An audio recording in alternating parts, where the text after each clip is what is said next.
mondiale n'a pas révélé tous ses secrets. Harvey Engelberg, fils d'un ancien combattant canadien de la Seconde Guerre mondiale, était aujourd'hui en Normandie. That's a French television network show about Harvey Engelberg from Montreal, who is being interviewed about the incredible journey he's just taken to Normandy to trace his father's last mission on D-Day and to find the exact spot where his father's burning plane went down on a French cattle farm where the owners risked their lives to save him. Engelberg has now visited the farm's current owners and received a surprise gift, 42 pieces of the plane. The reunion brings closure to both families, who bonded over an old gesture of kindness and bravery of strangers to a young Jewish airman who nearly died trying to liberate France during the Second World War. It's a rare feel-good story. It's completely honest. And I have to say pretty rare. Not too many people actually get to meet the exact location, exact area where this tragedy happened. And yet from that tragedy, we're a family of 3 children, 7 grandchildren, 15 great-grandchildren. I'm Ellen Besner, and this is what Jewish Canada sounds like for Monday, April the 11th, 2022. Welcome to the CJN Daily, sponsored by Metropia.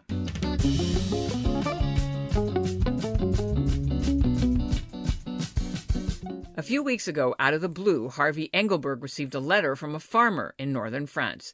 She was looking for information about a Second World War plane that had crashed onto her fields on D-Day.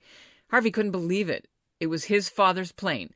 Cobby Engelberg was serving with the RCAF as a wireless operator.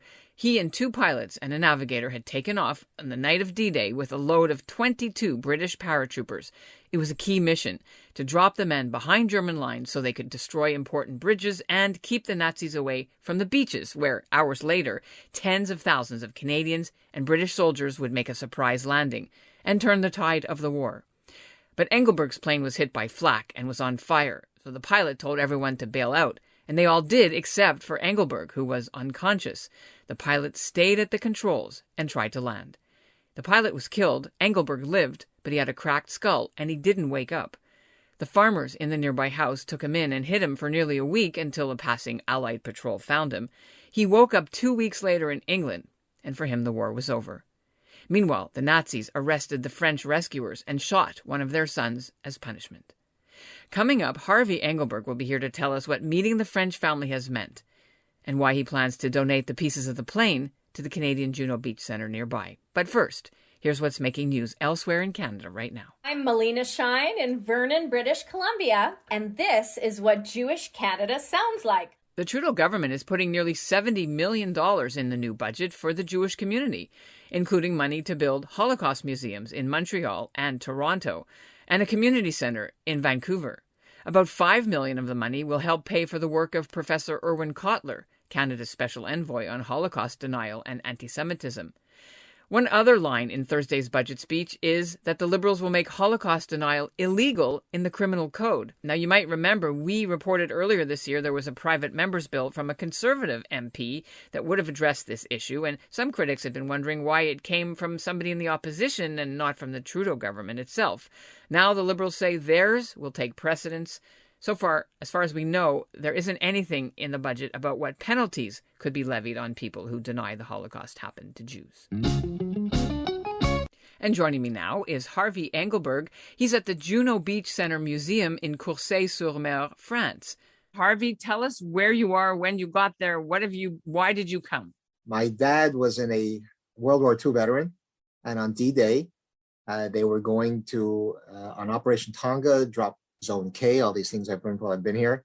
And the plane got shot up pretty badly. It was completely engulfed in flames. And the 22 paratroopers and the 4 crew members were told to bail by the pilot. And the pilot mentioned everybody out of the plane until he realized my dad, Cobby Engelberg, was actually lying on the floor of the plane unconscious from the flak they took. So Harvey, the pilot, who was all of 26 years old, decided to try to crash land rather than take his parachute and jump out. Next thing you know, the plane goes down in a farm in Bassenville. My father wakes up 10 days later in England and says, what happened? He had no idea. He had a fractured skull, amnesia, concussion. 10 days, not a clue. They told him, you were saved by some local farmers. The family was de Hamel.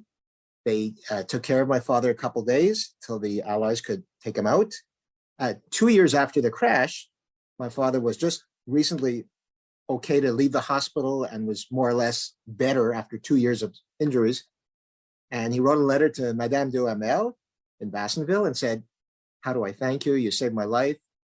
I mean, I don't know. I have the original letter, which I just gave to the museum here. And she wrote back, it was our pleasure. We helped all the Allies, all we could, all the different forces. We had them in our farmhouse. The day after you were picked up and evacuated, the Nazis came and they made us prisoners. And as a punishment, they killed my 16-year-old son. So for the next few years, I was looking around to see what I could find about this de Hamel family. I didn't find much. And then a month ago, I get a letter from France, from Madame Ferret. And in her letter, she says, I own a farm in Bassenville. And then my head just exploded. And I think you may be related, or you might know this Cobby Engelberg. And I wrote back saying, yes. And she says, well, we found bits of the plane crash on our property. Would you like them? And then I said, it just so happened I was traveling to Israel at the time. I changed my ticket and I went from Israel right here to France. And I went to visit her and her family. It was televised on local French TV. They took me to the site. We actually did a prayer. She did a prayer for her family over the site in French. I tried to say the Kaddish best I could because I was pretty sentimental and emotional. And we just donated the airplane parts now to the museum here. And I guess that's most of the story. I'm sure I'll remember more bits later, but it's been a pretty happy roller coaster here. Wow, that's a lot to take in. So let's take a few steps back and unpack it a little bit. Tell us a bit about your dad. His parents were born in Montreal. He lived on Esplanade Avenue. He was born in 1920. I think he enlisted in 41. He volunteered and he spent a lot of time training with Harvey Jones pilot. And in 44, I guess his career was over once he was in his second plane crash. So where did he get his first crash? From what I read, you might know more about this. He had his first, they called it a crack up. It might have been during training. All I know is in Iceland, in the water for 2 hours. My dad never talked about the war either way, but that wasn't on the internet as much as this. So I was able to research the D-Day crash much better. You said he never talked to you about it. Did he leave any clues behind about his experience? Nothing talked about, but the letters I have from Madame de Hamel and the letter he kept that he wrote to her. Plus I have all the letters from the government of Canada saying missing in action. There were articles in the newspapers, but it certainly wasn't something he ever talked about. One of his friends wrote in his journal, this is Bill Zelikovic, who was a transport command radio operator as well from Ottawa, that your father was never the same after the war. What does that look like to you? I would have said that before the war, little history, when he was 17 and 18, he was a Golden Gloves boxing champion. He was in top shape. He was diving, not competitively, but he was always at the pool. And to have gone through 2 crashes, 2 hours in the water here, brain fracture, concussion, amnesia, the man that went into the war, came out of the war, I'd say 75%, I'll be honest. And he died prematurely at 58. I'm sure all that stuff is related to whatever happened. Harvey, do you get to keep any pieces? Did you want to keep at least one? No, only because I think these guys will do a better job of preserving it for the future. I have my father's dog tags, but everything else, I'd rather a museum have it, keep it for posterity. Otherwise, it'll sit in one of our drawers. And even though it would be nice to have, this is for the world to see. This is for anybody who comes to this museum, and that's why this museum exists. I think it's too important to be selfish about and keep. Why did you want to know about this so desperately that you changed your ticket out of the blue and to see where he was? Great question. And what happened was over the years ago, we went to Israel for one of my son's bar mitzvahs, and we wanted to find this family de Hamel. This was 30 years ago, 92.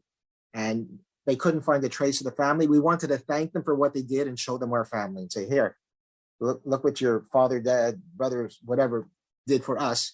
However, didn't happen. We couldn't find them. But I got the letter March 7th, and I said, oh my gosh, this is the real thing. I contacted her. We went back and forth. She has been doing research on the crash site because it's her farm. And then when she said she had pieces of the plane, I said, can I come visit you? She says, I'll give you the pieces of the plane. And I said, I have to come see you and thank you. And I want to see this site. I want to see what happened. I'm trying to imagine a 24-year-old who doesn't remember himself because he woke up in England, what they went through in this field. And I went there, and it was just bizarre. It was really, really, really something. This brave woman and the people before her who lived there, the Duhamels, what they did during the war, unsung heroes as always. Just like Harvey Jones didn't even get a medal. By the way, Cobby Engelberg swore that if he ever had a son, he would name him after the pilot who saved him. Harvey Jones came from Welland, Ontario. So Harvey Engelberg carries that name proudly and thinks the pilot should have been awarded the Victoria Cross for bravery. And that's what Jewish Canada sounds like for this episode of the CJN Daily, sponsored by Metropia: integrity, community, quality, and customer care. Today's listener shout-out goes to Dr. Philip Berger, who wrote in to us about an Emma Cunningham story that we did when she quit the Ontario NDP because they were running a candidate who supported naming a street in Ajax, Ontario, after a Nazi ship captain. And we'll end the episode with a clip of something I suggest that you should watch. Remember when we covered the story of the late Faye Schulman? She was a Holocaust survivor who was a partisan and also a photographer. Now, CBC Gem has a new short film about her called The Photographer. The link is in our show notes. She never forgot the murders, and she would cry herself to sleep every night, almost till her death. She was always committed to telling the story of the Holocaust. She spoke at a number of campuses across North America, and she met at the Israeli parliament in Jerusalem. She would speak in schools, in synagogues, in churches, various congregations of various faiths. In many cases, these photos document a time and an experience that there exists no other evidence of at this point in history.